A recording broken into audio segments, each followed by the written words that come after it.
E isso durava dia e noite, durante todo o tempo em que as cerimônias da Páscoa se desenvolviam na cidade, até que, terminadas estas, os agrupamentos se recompunham, nas mesmas condições da chegada demandando as portas da cidade, cantando coros, rumo a seus lares distantes.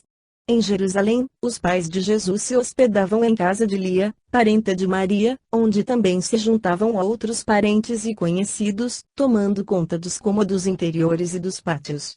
Foi nestas condições, diz o Evangelho, que ao regressar a caravana, no primeiro pouso, deram pela falta do menino e voltaram à cidade para procurá-lo, e que o encontraram, ao fim de 3 dias, em um dos pátios do templo, discutindo com os doutores. Não há que estranhar esse desaparecimento porque, à hora da partida, havia sempre intensa balbúrdia na caravana, até que esta se formasse em ordem e, quando ela se movia, os varões iam à frente, cantando e tocando seus instrumentos, vindo em seguida as mulheres e os velhos, com os seus bordões. Quanto às crianças, estas andavam de um lado para outro, livremente, na marcha, às vezes correndo, mesmo, à frente da caravana, para chegarem primeiro ao ponto de pouso.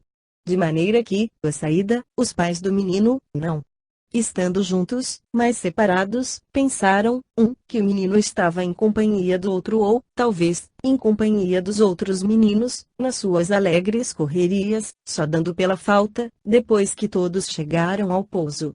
Por isso voltaram a procurá-lo e o encontraram no templo, discutindo com os doutores. Capítulo 9. Jesus no templo. No templo era costume sentarem-se os rabinos em bancos rústicos, nos pórticos de entrada e nos seus pátios públicos, e, ao redor deles, se aglomerava a multidão de assistentes, ávidos sempre de ouvir comentários sobre a lei de Moisés, que cada rabino trazia segundo os pontos de vista da escola da linha iniciática a qual pertencia, isto é, dos saduceus ou dos fariseus, das escolas de Léo ou de Shammai. Jesus realmente não seguira com a caravana, o templo o atraía de forma irresistível e, durante os dias que passou na cidade, não andava em outros lugares que ali dentro, vasculhando todos os cantos, pátios e dependências, observando tudo o quanto se passava. Naquele dia se aproximara de uma reunião que se realizava no pátio de Nicolau de Damasco, onde se debatiam os problemas apaixonantes relacionados com a vinda do Messias nacional. 12 anos já se havia passado desde quando se dera a conjunção planetária indiciar e ainda nada sucedera e nada se sabia a respeito de seu nascimento tão aguardado. Teria ele chegado? Nada se sabia, também, sobre a vinda de Elias, o profeta da antiguidade. As escrituras não diziam que Elias deveria vir primeiro para preparar-lhe o caminho. Se já tinha vindo, por que então não aparecia?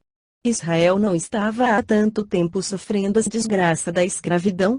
Era isto que discutiam acaloradamente os velhos rabinos, enquanto o menino estava ao lado, sem ser percebido, ouvindo os comentários até que, por fim, interveio de súbito, como costumava fazer às vezes, passando a falar com extraordinária segurança e sabedoria, dizendo que Deus, o Supremo Criador, lhes havia dado como primeira lei o amor por ele sobre todas as coisas e que agora, pelo Messias, dar-lhes-ia a mesma lei. Porém levada à suprema altura do amor por todas as criaturas e por todas as coisas. Que a lei do Pai Criador e Supremo Doador da vida, jamais se exerce pela cólera, mas pela justiça, que vigora invariavelmente em todos os mundos do imenso universo. Pelo amor estareis em mim, diz o Pai, e estarei em vós, pois que sois uma emanação do meu supremo ser. O Messias que esperais já está entre vós e será meu verbo, para que vos ameis uns aos outros e possais vos integrar na unidade divina que é luz, energia e amor eterno. Enquanto falava, o menino parecia irradiar intensa luz ao seu redor e crescia em estatura, maior que um homem. Mas, de súbito, calou-se, enquanto os doutores presentes, estarrecidos de espanto, se entreolhavam, porque o menino havia esclarecido suas dúvidas e tocado profundamente suas almas. Quando se afastou, eles disseram entre si: o Espírito Divino soprou agora neste recinto. Capítulo 10. O grande templo judaico. Idealizado pelo rei Davi e construído no reinado do seu filho Salomão, o grande templo era o orgulho e a glória da nação. Orientou sua construção uma equipe de técnicos fenícios, enviados pelo rei Irão em troca de mercadorias e de segurança de paz entre os reinos. A construção, segundo alguns autores, levou 3 anos somente, de 1006 a 1013. Foi destruído pelos caldeus em 587 a. Reconstruído por Zorobabel, um dos chefes do povo escravizado na Babilônia, no tempo de Ciro, danificado por Pompeu em 63 a.C. e, por fim, reparado por Herodes, o Grande. Sua arquitetura lembrava dos templos egípcios e fenícios. Tinha proporções monumentais e era ornamentado com um luxo extraordinário. Na sua forma geral, o templo era constituído de 2 retângulos concêntricos, separados por enormes pátios. Todos os lados desses retângulos eram formados por galerias e colunas, com amplos pórticos. Os lados do retângulo exterior tinham 470 metros de comprimento no sentido norte-sul e 380 no sentido leste-oeste. A porta central, no primeiro retângulo, tinha 3 passeios com 4 fileiras de 41 colunas de mármore em todo o comprimento, cada uma delas medindo 6 metros de circunferência.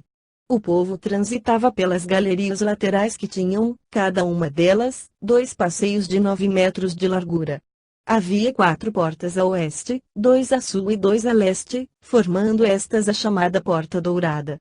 A sudoeste havia uma porta, levando a uma ponte de grande extensão que ligava o templo à cidade alta. Penetrando por qualquer destas entradas, atingia-se o pátio dos gentios, construído todo em volta do corpo central do templo e que comportava 140.000 pessoas. Nenhum estrangeiro podia ultrapassar esse pátio sob pena de morte. Em seguida, vinha uma esplanada chamada Pátio dos Israelitas, já no corpo central do templo, comportando 50.000 pessoas e de onde os assistentes podiam abrigar-se nas cerimônias rituais e holocaustos maiores. Ao fim da esplanada surgia uma construção interna, tida como sagrada, de 185 por 110 metros, aos lados da qual ficavam os alojamentos dos sacerdotes de serviço e de guarda dos objetos de uso nos diferentes rituais do culto. Penetrando nesse edifício central pelo lado leste, subia-se uma larga escada e atingia-se o pátio das mulheres que comportava 14.000 pessoas. Desse pátio, por uma escada circular de 15 degraus, subia-se ao átrio superior dos homens, que comportava 10.000 pessoas e terminava em uma monumental porta de bronze com 22 metros de altura que à noite se fechava. Daí passava-se ao pátio dos levitas, com 80 metros de largura, contendo ao centro o altar dos sacrifícios, recoberto de espessas lâminas de bronze, ao qual se atingia subindo uma rampa larga de 8 metros. De manhã à noite, ardia sobre esse altar um braseiro tido como sagrado, que consumia carne das vítimas, até ali trazidas por sacerdotes auxiliares, e ao seu lado existia um enorme tanque de água. Atrás desse pátio erguia-se o santuário propriamente dito, com 45 metros de largura e que se dividia em 3 partes, a saber, a da frente, onde permaneciam os levitas, enquanto o sacerdote de serviço oficiava, a do meio, chamada o Santo, onde estava situado o altar dos perfumes, decorado de placas de ouro e cuja porta, também, recoberta de ouro, só se abria à hora dos sacrifícios, permanecendo sempre velada por uma cortina púrpura roxa, por último, o Santo Santorum, que era um quadrado de 10 metros de cada lado, completamente escuro, como a antiga Arca da Aliança do povo no deserto e onde ninguém entrava a não ser o sumo sacerdote, uma vez por ano. No ângulo sudeste do templo, elevava-se a torre chamada Pináculo ou Luzbel, para onde, segundo a tradição, Jesus foi transportado pelo espírito do mal, quando este o tentou, no deserto, depois do batismo de João. E no ângulo noroeste estava encravada, na construção geral, a Fortaleza Antônia, com suas muralhas de 21 metros de altura e sua torre de 36 metros. Ocupada pelos romanos e da qual suas sentinelas vigiavam, noite e dia, tudo o quanto se passava nos pátios exteriores do templo, sendo este um dos motivos determinantes do ódio que mereciam os invasores por parte dos sacerdotes e povo. Das imensas colunas do templo desciam cortinas vermelhas, azuis, brancas e roxas, simbolizando os 4 elementos da natureza: terra, ar, fogo e água. As portas do templo eram guardadas rigorosamente por sentinelas, havendo severo policiamento interno e externo, realizado pelos guardas do templo, cujo comandante era um dos sacerdotes subordinados aos Gan do templo, quase sempre membro da família do sumo sacerdote, que na época era Caifás, genro de Anã, cuja família absorvia a maioria dos cargos importantes. Capítulo 11. Reis e líderes. A esse tempo, 3 famílias disputavam periodicamente, revezando-se, o cargo de sumo sacerdote, a de Boitus, a de Fabi e a de Anã. No seu ódio contra as correntes dominadoras, a saber, a estrangeira e a clerical, o povo, em todas as oportunidades, as invectivava, gritando: maldita seja a família de Boitus, maldita seja a família de Fabi, maldita seja a família de Anã. Eram famílias aristocráticas e poderosas e dentre elas sobressaía de Anã, que se vinha mantendo nos cargos há 20 anos, a custo de sucessivas e régias ofertas aos romanos.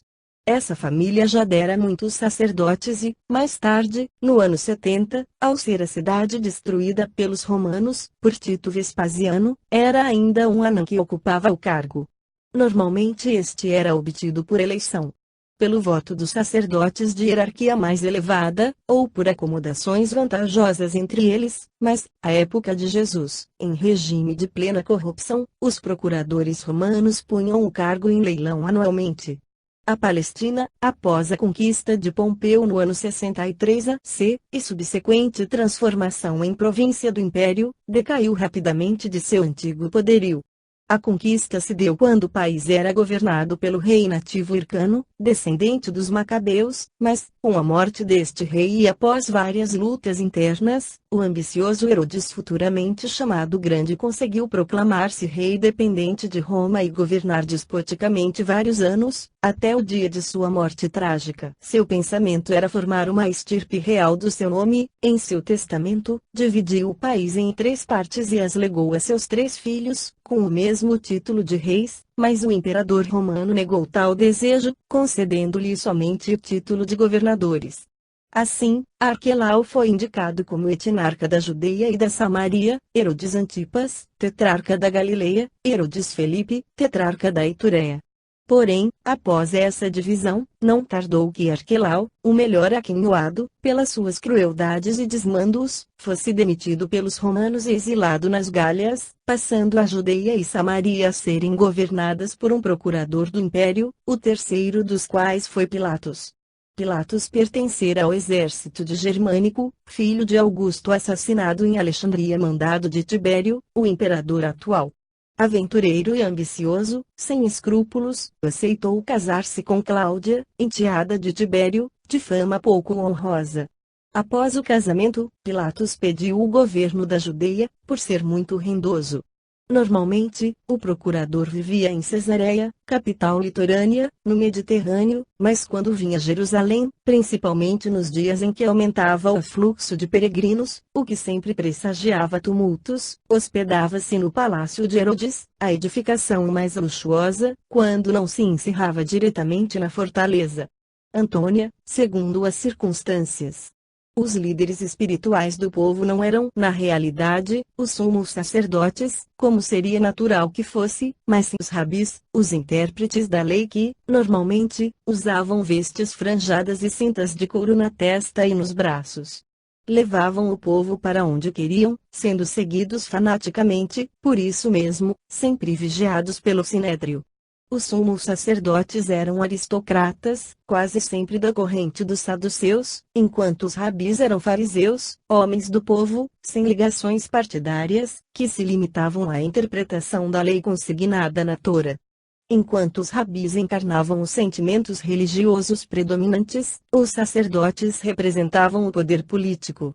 Todos os povos adoram arte, ciência, esporte, lutas, riquezas, glórias mundanas, mas os judeus, nesse tempo, desprezavam tudo isto e somente adoravam seu Deus Jeová. Isso, aliás, lhes vinha de sua destinação de povo escolhido, com aliança remota, obtida por seu ancestral Abraão, seu primeiro patriarca, com o Deus nacional. Como já dissemos, o templo era o centro vital da vida judaica, tanto para os habitantes da Palestina, como da diáspora, e os sumos sacerdotes eram os senhores do templo, com plenos poderes sobre seus súditos.